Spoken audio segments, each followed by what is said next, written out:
In lung cancer care, we today are using cell-free DNA analysis routinely, right? We send these blood tests for our advanced lung cancer patients to look for mutations and to target them. We look for EGFR, we look for resistance mutations, and you find it, you can start a drug. That principle of cancer genotyping in the blood has not yet been applied to a different strategy, cancer detection, right? Can we instead look for any evidence of cancer in the DNA and find cancer early?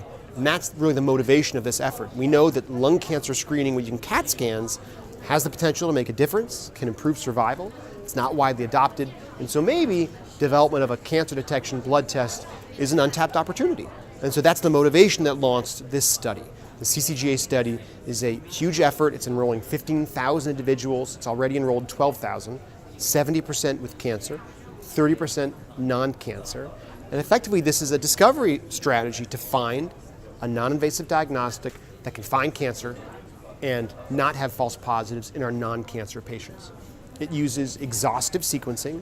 There are 3 parallel sequencing approaches: targeted sequencing, 507 genes, 60,000x depth of coverage, and then 2 novel methods, genome-wide sequencing and genome-wide methylation analysis.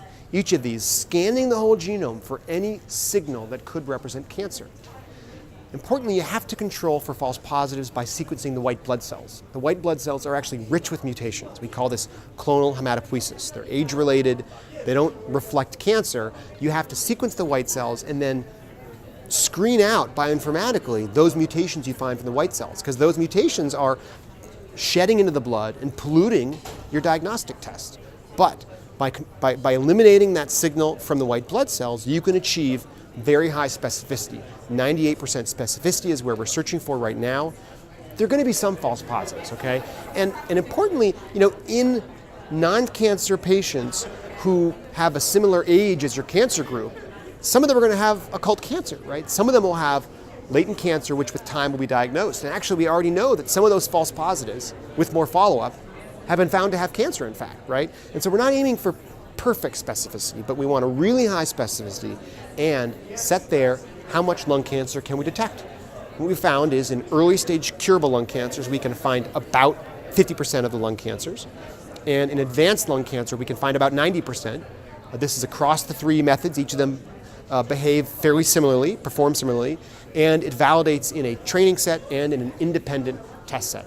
And so this is very rigorous and quite convincing that we've made major progress in finding cancer in the blood. There's still a lot of work to be done.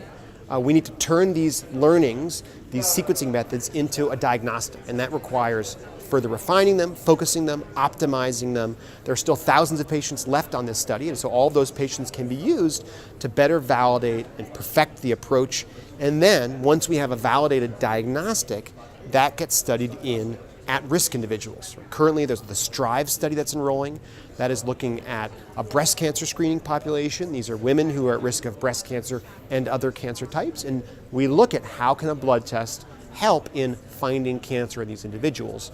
That study is currently enrolling and collecting specimens. I think a great thing to take from this is that there's huge enthusiasm, right? The enrollment of 12,000 subjects across 140 sites within less than 2 years is really impressive. And so doctors are excited about this, patients are excited about this. It's 8 tubes of blood, but patients sign up and say yes because there's potential excitement here and major progress.